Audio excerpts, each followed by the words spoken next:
ओवीस kitchen या recipe चॅनलमध्ये तुमचे स्वागत आहे. तर आज आपण कच्च्या बटाट्यामध्ये रवा घालून अतिशय वेगळी, युनिक, यापूर्वी कधी न केलेली, न पाहिलेली अशी रेसिपी पाहणार आहोत. रेसिपी खूप जास्त सोपी आहे, पटकनी बनणारी आहे आणि अगदी कमीत कमी साहित्यामध्ये सुद्धा आहे.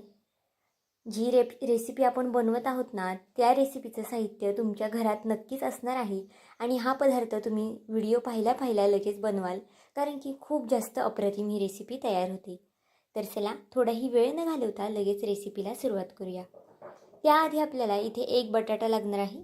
आता हा पदार्थ मी 2 व्यक्तींनुसार करत आहे, त्यानुसार एक बटाटा पुरेसा आहे.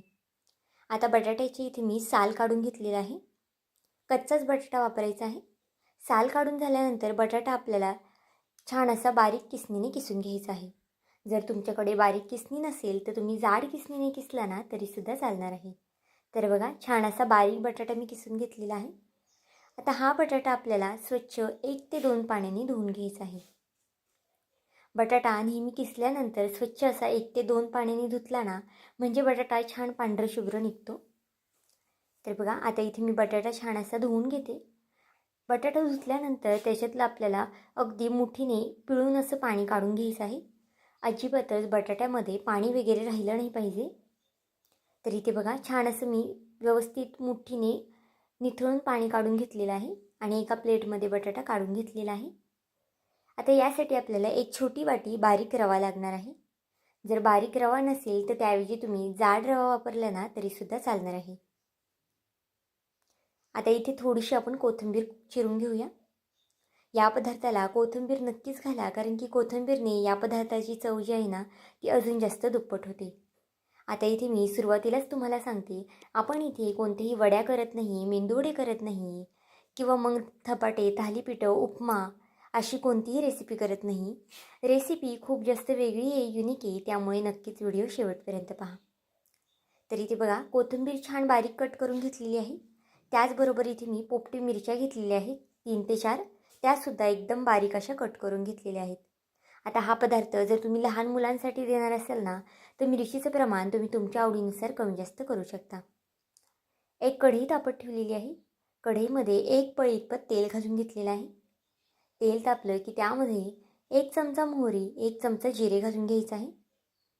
भरपूर असे पांढरे तीळ घालून घ्यायचं आहे.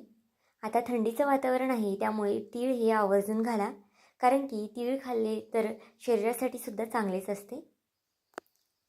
मिरच्या घालून घ्यायच्या आहेत लगेच आपल्याला.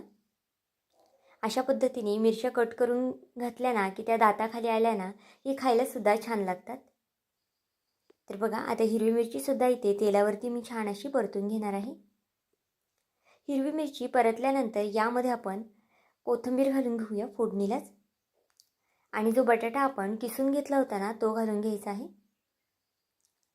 आता बटाटासुद्धा यावरती छान असा मिक्स करून घ्यायचा आहे. व्हिडिओ इथपर्यंत पाहिलाच आहे आणि व्हिडिओ थोडा जरी आवडला असेल ना तर व्हिडिओला एक लाईक आणि एक सबस्क्राईब नक्कीच करून घ्या, कारण की नवीन यूट्यूबरसाठी तुमचं एक एक लाईक, एक एक सबस्क्राईब हे खूप जास्त मोलाचं असतं. आता थोडंसं चवीनुसार मीठ घालून घेतलेलं आहे. अशा पद्धतीने बटाटा वगैरे शिजवायच्या अगोदर जर तुम्ही मीठ घातलं ना तर अगदी पटकनी बटाटा शिजला जातो. तर इथे बघा, 1 ते 2 मिनटं इथे मी बटाटा शिजून घेतला आहे.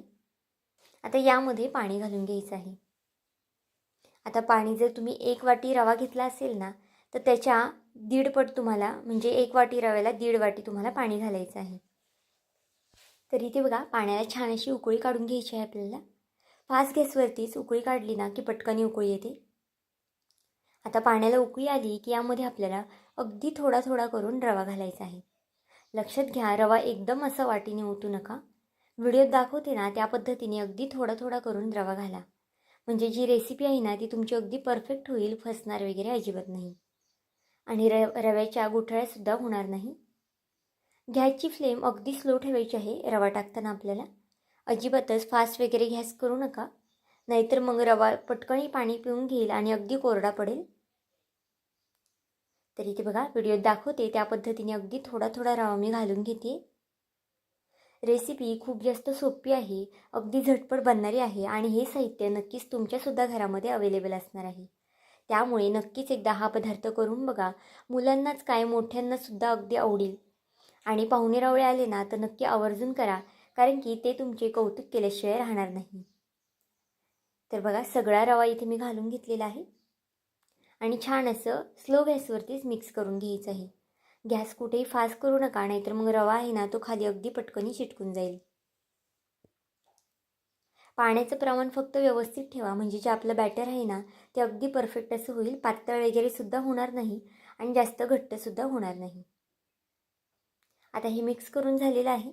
जे चमच्याला लागलेलं जे बॅटर आहे ना ते आपल्याला सुरीने एका काढून घ्यायचं आहे आणि यावरती झाकण ठेवून आपल्याला हे 1 ते 2 मिनटासाठी वाफ काढून घ्यायची आहे बघा. आता इथे मी 1 मिनिट झाकण ठेवून घेतलेलं. तर बघा 1 मिनिटानंतर आपल्याला हे छान असं हलवून घ्यायचं आहे. आता रवा अजून थोडा वेळ मला शिजवायचा आहे. जर तुम्ही 2 ते 3 मिनिटासाठी जर झाकण ठेवलं ना तर मग तुम्ही पुन्हा झाकण ठेवण्याची गरज पडणार नाही. पण इथे जर्मलची कढई वापरल्यामुळे ना तर मी आधीमध्ये हे हलवत आहे. पण जर तुम्ही नॉनस्टिकची कढई वापरत असाल ना तर 2 मिनिटासाठी कंटिन्यू तुम्ही हे झाकण ठेवलं ना तरीसुद्धा रवा जो आहे ना तो परफेक्ट शिजला जातो. कारण की शक्यतो रवा शिजायला फारसा वेळ लागत नाही, अगदी पटकन हा रवा शिजला जातो. तर बघा आपलं जे पीठ आहे ना ते अगदी परफेक्ट असं झालेलं आहे. आता गॅसची फ्लेम आपल्याला बंद करून घ्यायची आहे आणि एका प्लेटमध्ये आपलं जे बॅटर आहे, जे पीठ तयार झालेलं आहे ना ते काढून घ्यायचं आहे. पीठ सुरुवातीला खूप जास्त गरम आहे, त्यामुळे लगेच वगैरे हात लावायचं नाही. पीठ छान असं थंड होऊन द्यायचं आहे. व्हिडिओ जर इथपर्यंत पाहिलाच आहे आणि व्हिडिओ थोडा जरी आवडला असेल ना तर नक्कीच व्हिडिओला एक लाईक आणि सबस्क्राईब करायला विसरू नका. कारण की नवीन यूट्यूबरसाठी तुमचं एक लाईक एक सबस्क्राईब हे खूप जास्त मोलाचं असतं. तसाच माझा हा व्हिडिओ तुम्ही कुठून पाहत आहात, कोणत्या देशातून शहरातून पाहत आहात ना हे सुद्धा मला कमेंट करून सांगायला विसरू नका.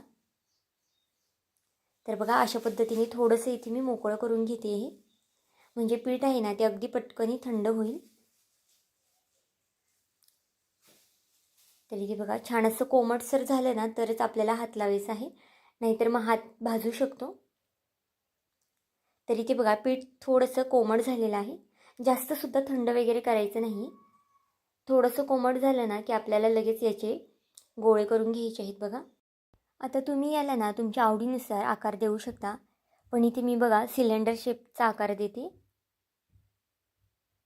तुम्ही याचे गोल गोळेसुद्धा करू शकता. अगदी आपण ज्या पद्धतीने गुलाबजाम वगैरे करतो ना त्या पद्धतीने सुद्धा याचे गोळे तुम्ही करू शकता, किंवा मग अशा पद्धतीने आकार दिला ना ते सुद्धा खायला खूप जास्त छान लागतात. ही रेसिपी ना अधेमध्ये तुम्ही बनवली ना मुलांच्या डब्यासाठी वगैरे ना तरीसुद्धा त्यांनासुद्धा खूप जास्त आवडेल. किंवा मग पाहुणेरावळे आले साईड डिश म्हणून जर तुम्हाला काहीतरी नवीन बनवायचं असेल तर नक्कीच हा पदार्थ तुम्ही बनवू शकता. कारण की बनवायला अगदी कमीत कमी वेळेमध्ये तयार होतो, झटपट बनवतासुद्धा येतो आणि कमीत कमी घरातल्या साहित्यामध्ये बनवता येतो. तर बघा अशाच पद्धतीने आता मी इथे सगळे जे गोळे आहेत ना ते करून घेते. अगदी पटपट होतात, जास्तसुद्धा वेळ लागत नाही. जर पीठ खूप जास्त राठ असेल ना तुम्हाला खूप वेळ लागू शकतो, पण जर तुम्ही पाण्याचं प्रमाण आणि रव्याचं प्रमाण परफेक्ट ठेवलं ना तर वेळसुद्धा लागणार नाही. तर इथे बघा सगळे असे आपले जे आकार देऊन झालेले आहेत. आता याला तुम्ही काय नाव द्याल ना हे सुद्धा मला कमेंट करून नक्कीच सांगा, कारण की मी सुद्धा अजून याला कोणतं नाव दिलेलं नाही आहे. पण जर तुम्हाला कोणतं नाव सुचत असेल तर नक्कीच मला कमेंट करून सांगा.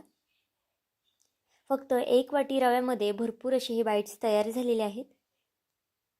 आता हे साईडला ठेवूया आणि गॅसवरती तेल तापत ठेवूया. तेल अगदी कडकडीत तापून घ्यायचं आहे आपल्याला. तर इथे बघा सुरुवातीला छोटासा गोळा टाकून बघितला होता मी. तो गोळा छान असा फुलला वर आला की आपलं तेल अगदी परफेक्ट असं तापलेलं आहे. आता जे आपण गोळे करून घेतले आहेत ना ते एक एक करून सोडायचे आहेत. आता इथे पसरटी कढई आहे त्यामुळे मी एकदम जास्त सोडते, पण जर तुमची कढई लहान असेल ना तर तुम्ही थोडेफार सोडले तरीसुद्धा चालणार आहेत. पण शक्यतो हे जे बाईट्स आहेत ना ते अजिबातच चिटकत वगैरे नाही एकमेकांना, किंवा मग कढईलासुद्धा खाली चिटकत नाही, अगदी आरामात तळता येतात. आता हलक्या हाताने आपल्याला 1 मिनिटानंतर हे हलवून घ्यायचे आहेत. झाऱ्या वगैरे लगेच लावू नका. अशा पद्धतीने काट्या चमच्याने हलवा किंवा मग दुसरा आपला साधा स्पून असतो ना त्याने हलवले तरीसुद्धा चालतील. अगदी फास्ट गॅसवरती आपल्याला हे तळायचं आहे.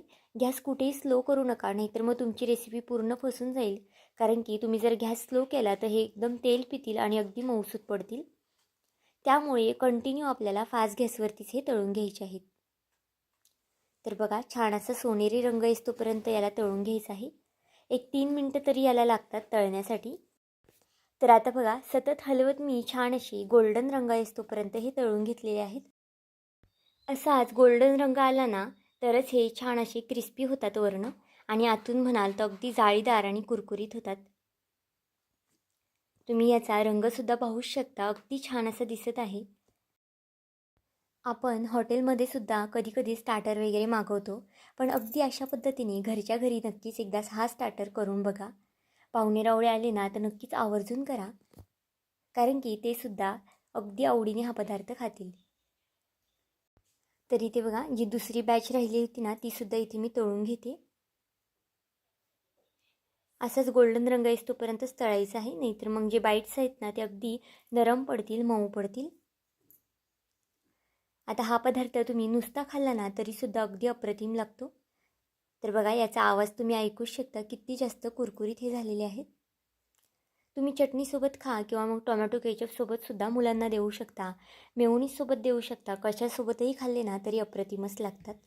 त्यामुळे नक्कीच एकदा हा पदार्थ करून बघा. तर आजची ही रेसिपी तुम्हाला कशी वाटली मला हे कमेंट करून नक्की सांगा. आणि चॅनलवरती नवीन असाल तर चॅनलला प्लीज एक लाईक आणि एक सबस्क्राईब करायला विसरू नका. भेटूया आपण पुन्हा एका अशाच नवीन व्हिडिओमध्ये. तोपर्यंत बाय.